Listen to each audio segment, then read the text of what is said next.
Merci. Gérard Lahellec, donc sénateur des Côtes-d'Armor. Oui, merci Monsieur le Président. Tout d'abord, merci à vous de vous livrer à cet exercice qui apporte des éclairages importants et qui me font mesurer encore plus l'atout que constitue le fait d'avoir des services d'État qui s'en préoccupent. Donc, merci de le faire.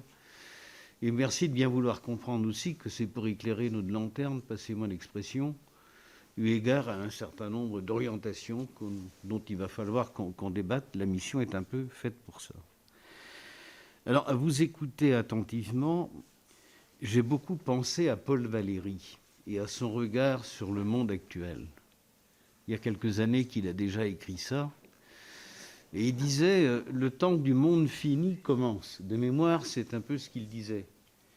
Mais il disait aussi « L'avenir sera cognitif ». Et il pointait déjà cette question des fonds marins comme étant une grande inconnue, peut-être celle qui méritait le plus qu'on s'attarde sur la connaissance. Et de mémoire, c'était quand même en 1932 ou en 1933.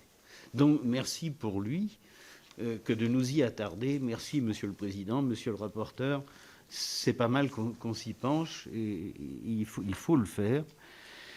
Et moi, ma grande question, c'est celle de l'objectivation des connaissances. C'est qui, comment vont s'objectiver les connaissances. Parce que, voyez-vous, pardonnez-moi d'être un peu peut-être lapidaire, mais quand on cherche, on ne trouve pas toujours.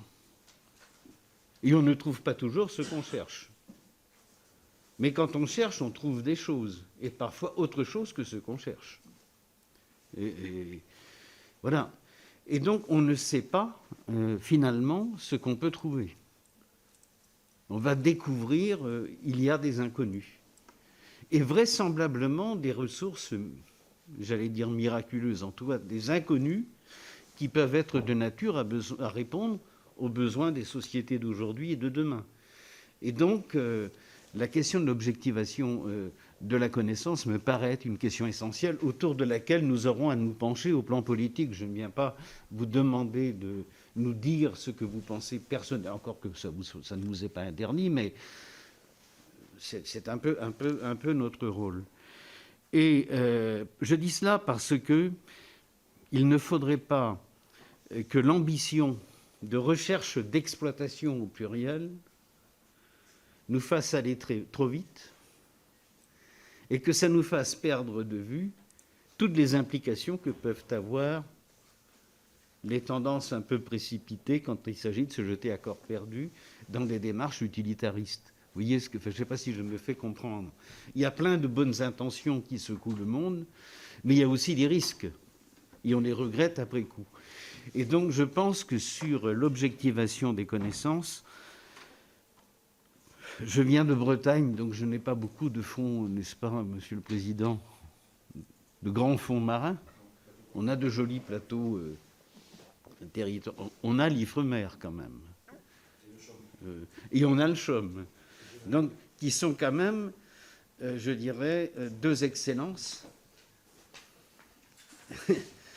auxquelles on peut être un peu sensible. Mais ce sont des excellences qui appellent sûrement aussi de la prospective, qui appellent peut-être à redéfinir des missions. Enfin, on n'en sait rien. Vraisemblablement, aurons-nous l'occasion d'en discuter avec eux. Mais voilà. Mais tout éclairage qui viendrait sur comment s'assurer de l'exhaustivité de la connaissance lorsqu'on aborde cette thématique me paraît être un sujet stratégique important.